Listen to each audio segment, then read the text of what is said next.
entorno, déjeme hacer contacto con el periodista, escritor y columnista Jorge Fernández Menéndez. Jorge, un gusto saludarte, muy buenas noches. Muy buenas noches, un placer estar contigo, con todo tu auditorio. Muchas gracias, Jorge. Hoy en tu columna en el periódico Excelsior, la columna Razones, la titulas El regreso de la ley Mordaza y te refieres justamente a esta decisión que tomó la Suprema Corte de Justicia. ¿Qué implica? Mira, ayer se votó este tema y bueno, anteayer, y pasó prácticamente desapercibido, primero porque fue una reunión que no fue pública de la segunda sala, y después porque tenemos tantos temas en la agenda nacional que la verdad no se le prestó la debida atención.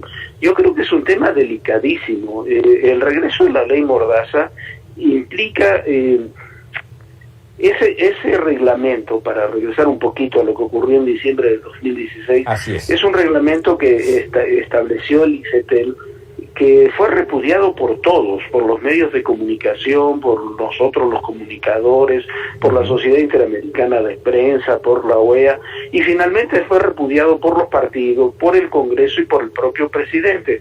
Eso sigue existiendo ahora. Es un reglamento que, si se aplica, prácticamente sería imposible que nosotros estuviéramos platicando ahora con cierta tranquilidad, porque cada 10 segundos estaría sonando un pitido o poniendo un cartel en televisión diciendo esto es opinión, esto es información, es un reglamento o publicidad que establece que hay que diferenciar y hacerlo públicamente en todo momento lo que es información y lo que es opinión o lo que es publicidad. Es imposible de implementar, pero no solamente es imposible de implementar, es un reglamento que además establece que cualquier persona puede iniciar una demanda contra un medio de comunicación o un comunicador, un periodista como nosotros, por lo que haya expresado y por no haber diferenciado información de opinión.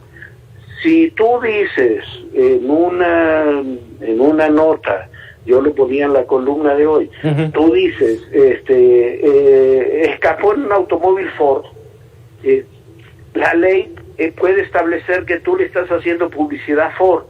Si tú dices el avión del presidente era un Dreamliner, pueden pensar que le estás haciendo publicidad a Boeing y te pueden demandar por eso.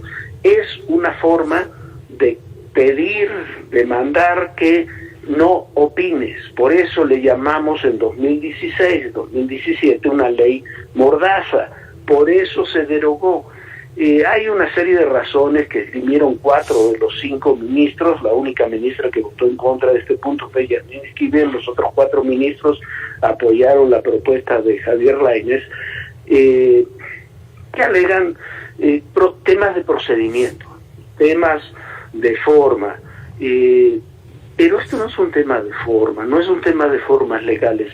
Lo que se está violando es un derecho esencial de la Constitución, que es la libertad de expresión por una parte, pero paradójicamente, queriendo defender los derechos de las audiencias, se está violando el derecho de las audiencias. Tu audiencia, los que trabajamos en esto, tenemos un auditorio, unos televidentes, unos lectores, que simplemente quieren saber qué decimos, qué opinamos, cómo presentamos las noticias. Simplemente la forma en que tú presentas una noticia es una forma de opinar, y bueno, cada uno tenemos lo que nos toca, para decirlo gráficamente. Lo increíble es que entonces nos quieren uniformar, y cada vez que querramos decir algo, va a estar regido por el Instituto Federal de Comunicaciones, que además no tiene ni remotamente la capacidad de hacerlo, porque está para otras cosas, el instituto. Oye, Jorge, esta decisión de declarar inconstitucional la facultad autorreguladora de los concesionarios, de los medios de comunicación, de los periodistas, dada por la Suprema Corte de Justicia, no admitiría un amparo. No, hoy el propio ministro Lainez, en una entrevista con nuestro amigo Pepe Cárdenas, decía Lainez decía que no, pues lo reconocía que no admite ya amparos, lo cual es una barbaridad. En todas las democracias del mundo, los medios en estos temas se autorregulan. Tú te comprometes, tú que tienes un espacio, yo que tengo un espacio, nos comprometemos con nuestras respectivas audiencias a hacer ciertas cosas y de hacerlas de cierta manera, y si violamos esas normas, la audiencia nos castiga e incluso nos puede demandar como a cualquier otro ciudadano, pero no puede haber un parámetro para todos, porque hay líneas editoriales, hay opiniones divergentes, hay formas de presentar una noticia o de darla a conocer, de expresarla incluso, lo que sea, y hasta el tono claro, que tú das una noticia termina siendo una opinión. Entonces es una norma establecida por quienes no tienen idea de cómo se manejan los medios, pero tampoco quieren tenerla. Y me parece que es muy grave que la Suprema Corte de Justicia de la Nación, hoy decía Lainez en la entrevista con Pepe que citábamos, sí, es que yo nunca oí hablar de la ley Mordaza. Oye, si eres miembro de la Suprema Corte hace no sé cuántos años y no tienes idea de lo que es la ley Mordaza, estamos en un problema, ¿no? Claro, claro. Ahora, hay 30 días para la puesta en operación, en función de esta nueva norma, y decía justamente el ministro Lainez que sí y solo si hay nuevos lineamientos podrían ampararse los medios. Aquí mi pregunta es, ¿quién va a hacer esos nuevos lineamientos? ¿Quién los va a definir? ¿Con qué criterios? Y si estos nuevos lineamientos tendrían que pasar al Congreso. Según lo que entendimos, los tiene que establecer el IFETEL. Pero supongamos que el IFETEL, que está en muchos problemas, incluso hasta por el padrón de datos celulares y demás, en 30 días no expide el reglamento, en forma automática queda el reglamento que había. Es una paradoja porque se habla del derecho de las audiencias y este amparo fue presentado por tres personas. Uh-huh. Tres personas de 130 millones de mexicanos, fue presentado por tres personas y el juez les dio la razón y un juez de distrito declaró inconstitucional y llega a la Suprema Corte y en automático le dan la razón al juez diciendo que los argumentos que presentó, que es un tema muy discutible, la Cámara de Diputados y la Presidencia de la República son inoperantes e insuficientes, y se le da luz verde a esta reglamentación. Y yo no quiero imaginarme qué va a suceder si en 30 días, en medio del proceso electoral, de todo lo que estamos viviendo y demás, el IFETEL dice, bueno, yo no me dio tiempo para presentar otro reglamento, y nos quedamos con el reglamento que tenemos.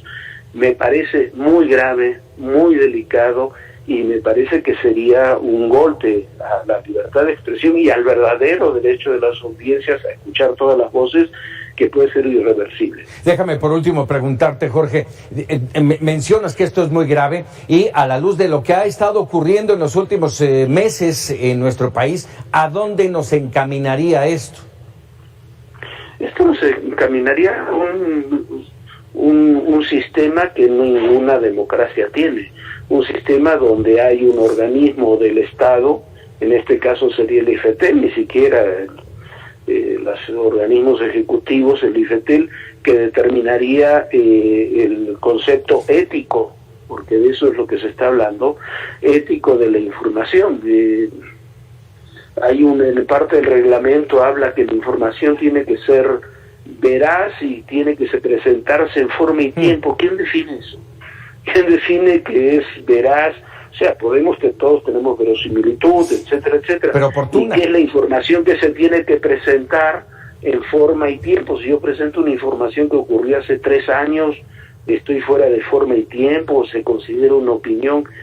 Me parece un sinsentido absoluto que no sé, sinceramente no sé cómo se puede solucionar legalmente. He estado desde ayer que estuve investigando, hoy a lo largo del día que tuvo mucha repercusión la columna, investigando, y nadie, ni siquiera ministros de la Suprema Corte, me pueden terminar de explicar, porque no lo saben, qué es lo que puede pasar con todo esto.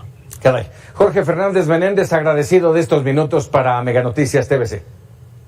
No, gracias a ti, un abrazo, un saludo a todo tu auditorio. Muchísimas gracias. Bueno, pues ahí tiene usted este tema que va a dar todavía mucho de qué hablar, evidentemente.